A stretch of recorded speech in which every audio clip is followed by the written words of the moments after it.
মাছের মাথার কাটা চচ্চড়ি হবে। মাছের মাথাটা ভাজতে দিলাম, ভালো করে ভাজার পরে তারপরে আদা পেঁয়াজ রসুন এই মশলাগুলো দিয়ে এটাকে কষানো হবে। ভাজাটা ভালো করে হোক।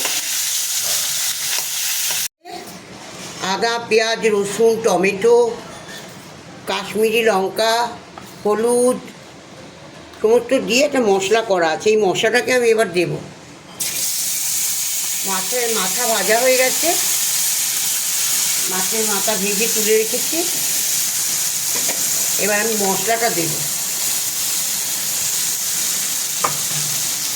মশলা সব দিয়ে দিয়েছি, নুন দেবো, একটু সামান্য মিষ্টি দেবো।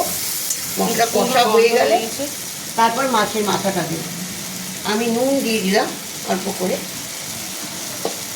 সামান্য ব্যালেন্স করার জন্য সামান্য মিষ্টি দিয়ে দিলাম। এবার এটা কষানো হবে। এই কষানোটা একটু চলে গেলে তারপর মাছের মাথাটা দিয়ে দিতে হবে, কারণ মাছের মাথাটা অত সেদ্ধ হবে না। কষানো হলে আমি মাছের মাথাটা দেবো। দিয়ে দিচ্ছি, আমার মশলা কষানো হয়ে গেছে।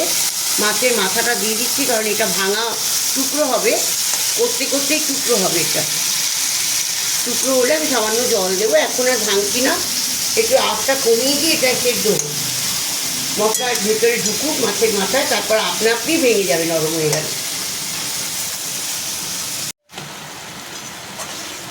দুটো মাছের মাথা ছিল, ওই ঝোলে পড়ে ভেঙেছে একটা, আর একটাকেও ভাঙবো, একটুখানি খুঁটি দিয়ে মারতে হবে, তাহলে ওটা ভেঙে যাবে। ভেঙে গেলে গোটা মাথা তো দেওয়া যায় না, ডেলিভারি করতে অসুবিধা হবে। এটাকেও ভেঙে নিচ্ছি, ব্যাস হয়ে গেছে ভাঙা। মাছের মাথা গোটা মাথা থাকেও না তোমার? হ্যাঁ, একটু গোটা মাথা দেওয়া যায়, কিন্তু খেতে অসুবিধা হবে। ওই জন্য ভেঙে দিচ্ছি। হ্যাঁ, এটাও ভাঙা হয়ে গেছে।